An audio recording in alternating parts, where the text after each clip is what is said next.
Welcome back to this We're All in This Together edition of Yankee Chronicle. I'm your host, Abby Peel.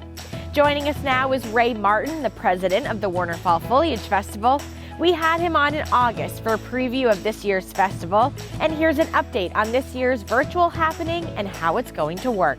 The board has been working, our volunteer board of directors for the festival. Since this interview we had a couple months ago has been working very hard on organizing something very new to us.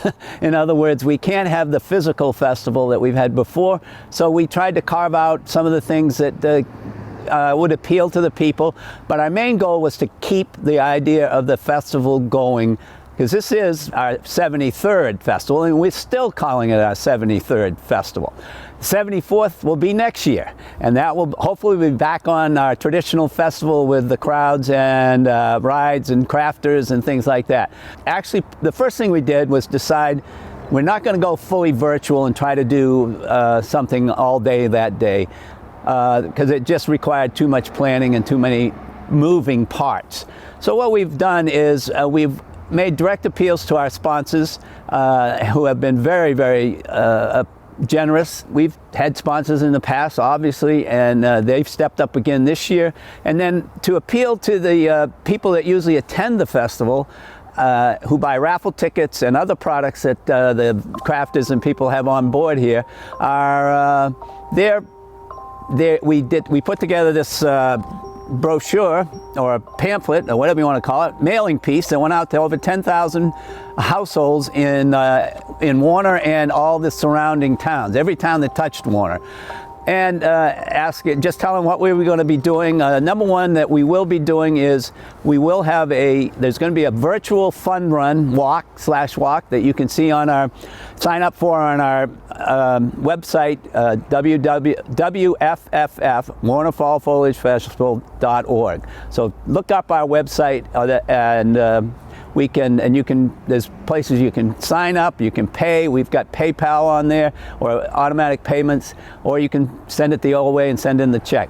Anybody that enters the race will get a free T-shirt, and then they can go ahead and do their walk run 3.2 wherever they want to, and it should work.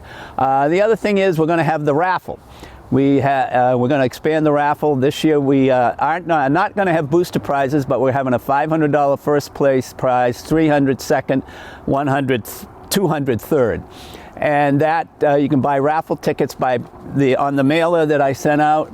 Tear that off and send it back into us. The Dobros and a couple and their friends will probably play some music during that day.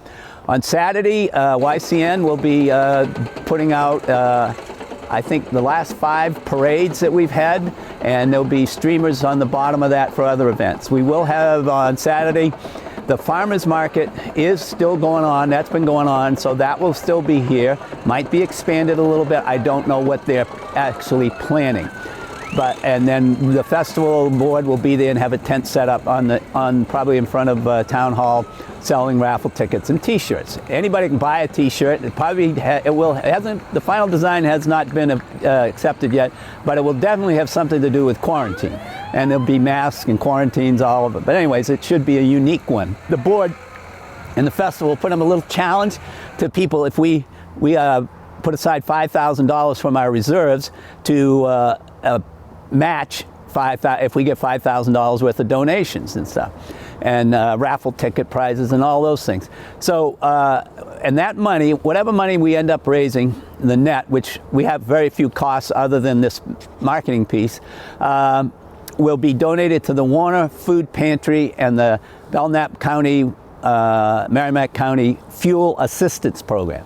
Because with the quarantine going on and jobs getting, they're out there, but there's going to be some people that need help, and this is what we felt would be the best place to put our money or our donations this year. In the past, as you can see, the stage behind us here in Warner at the Main Street bookends this is an example of what was funded by the past festivals. Probably over the years, the 70 years, there's probably been close to $700 to $1 million been donated to the various nonprofit organizations and in the town. So this is, I always called it our little the old Warner mini United Way.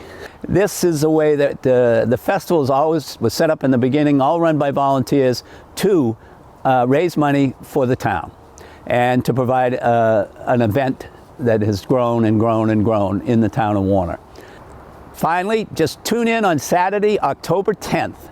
That's the day that we'll be putting the parades on YCN, and then we'll have the raffle drawing at 4 o'clock. The farmers market will be here.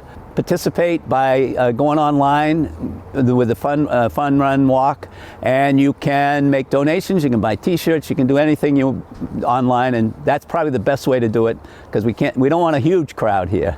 And the final thing that I have to say is we're getting ready, geared up for next year, and next year will be bigger and better because last year, the 72nd one last year, 2019, was one of our biggest festivals we ever had. So the weather was perfect and the crowds were great. And we expect to get back to that next year. Thank you. Thanks, Ray. Just a reminder that YCN will be playing many of our past festival parades from Saturday the 10th from noon until 2 and 5 p.m. to 7.